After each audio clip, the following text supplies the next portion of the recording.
So today, I would like to talk about gluten as Yeah. a driving factor in anxiety in some vulnerable individuals. And I think this is important because I don't want people to come out and just attribute their anxiety exclusively to gluten. hmm But for some vulnerable individuals, this may be a driving factor. Yeah. And really, So almost any dietary component can play a role because there's this intimate connection between the brain and the gut. In fact, they call the gut the second brain because we produce so many different neurotransmitters. There's such a tie in between what's happening in the brain.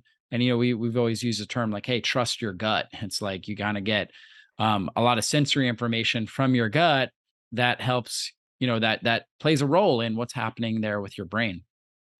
absolutely. And, there are many other factors, but gluten in this case, we know that is one of the most inflammatory molecules in food, causing a myriad of health conditions and conditions from gastrointestinal, neurological, endocrine, and more.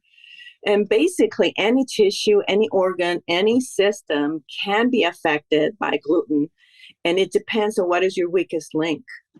So, how can gluten affect mood? Some people may be wondering Yeah. how is that possible? How can gluten affect mind and mental health?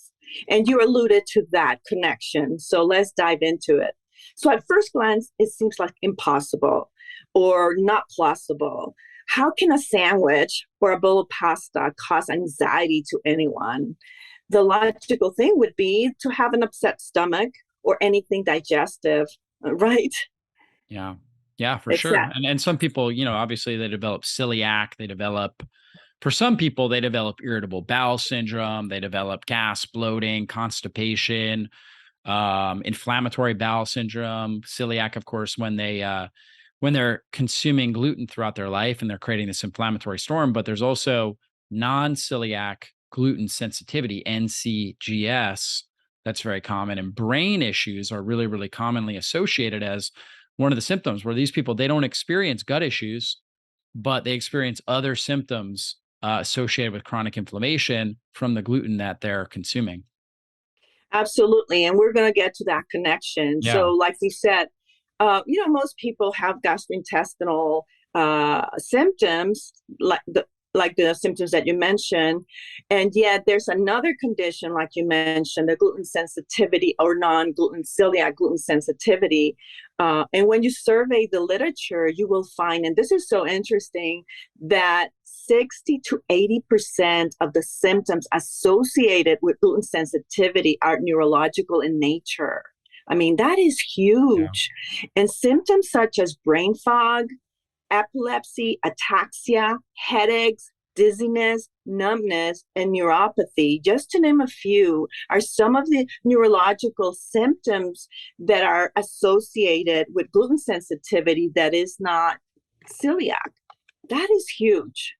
So, in addition to this, there are a wide range of psychiatric symptoms and disorders associated with celiac disease and gluten sensitivity, like anxiety, depression, psychosis, bipolar disease, OCD, ADD, etc.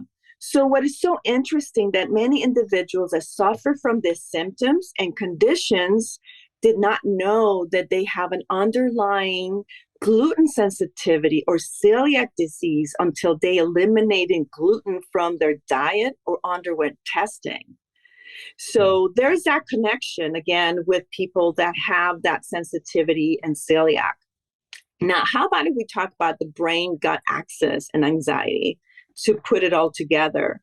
Uh, th- this is going to help us understand how gluten may cause anxiety for some individuals, and understanding this relationship between the brain and the gut is how it impacts the function, and especially important to know this so that we can do something about it. So, okay, so let's say that you experience this all the time, and we all experience this all the time. But many people probably don't know that there's even a scientific label to this, for this relationship between the brain and the gut, and the gut and the brain. Now, notice it's a biodirectional relationship. And back when I started, I said that anxiety has a biodirectional relationship. So let's say that you're getting ready to receive news about whether you got a job or the sale of your house is, you're waiting and you're anticipating. As you're anticipating that phone call, you may feel butterflies in your stomach. Or let's say that you just got news about your best friend that got injured in a terrible car accident and you feel a pit in your stomach. Can you see that bi-direction? Mm-hmm. So now let's say that you have diarrhea after eating at a restaurant and you get up and you feel kind of dizzy, after going to the Mm. bathroom and you're not feeling good. Or maybe you develop constipation and you start getting headaches. So again, these are examples of the gut-brain axis. As you see, the gut and the brain communicate, and this communication is through the vagus nerve that runs through the brain to the gut. Now, Yeah, the and above Vegas is Latin for wanderer, right, and it runs. Yeah, it's amazing how it runs from the brainstem, goes into the heart, the lungs, goes into the digestive system, and it's your main parasympathetic branch. So it helps activate the production of stomach acid, bile flow, pancreatic enzymes, so you can optimize your digestion. And it's also a sensory component that's bringing a lot of feedback back up into the brain, like you were talking about. So when there's higher levels of inflammation that are taking place in the gut, higher pathogen load, then it's sending information back up as well to the brain saying, you know what, there's problems down here. exactly. So, for example, I'm sorry, this example show the relationship between the gut and the brain that is bidirectional.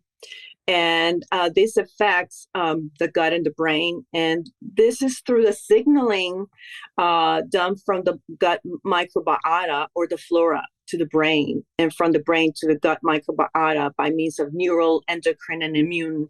So, anyway, there's a reason why mental health, brain function, and digestion are intimately related. And as you were mentioning, the vagus nerve is very important with your parasympathetic nervous system, and that it makes sense because if you're in a state of stress, you don't release those important enzymes and all that good stuff to digest.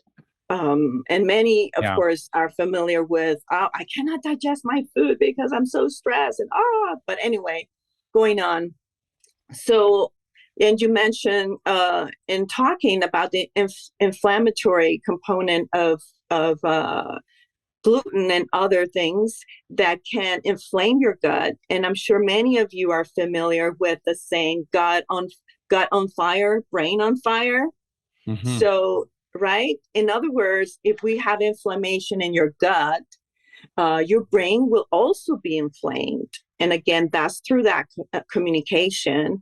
And if you have poor brain function, your digestive function will suffer as your brain controls motility, enzyme production, and digestive function in general.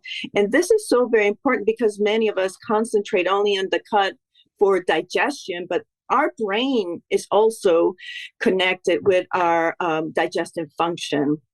Now, it is interesting to mention that with this connection between the gut and the brain, there's also other side effects when our brain is injured, like a brain injury. It also affects our gut. And guess what? A lot of people that have brain injury, like a concussion, have a high risk of Mm. developing anxiety and other mood disorders or any other, psychiatric conditions.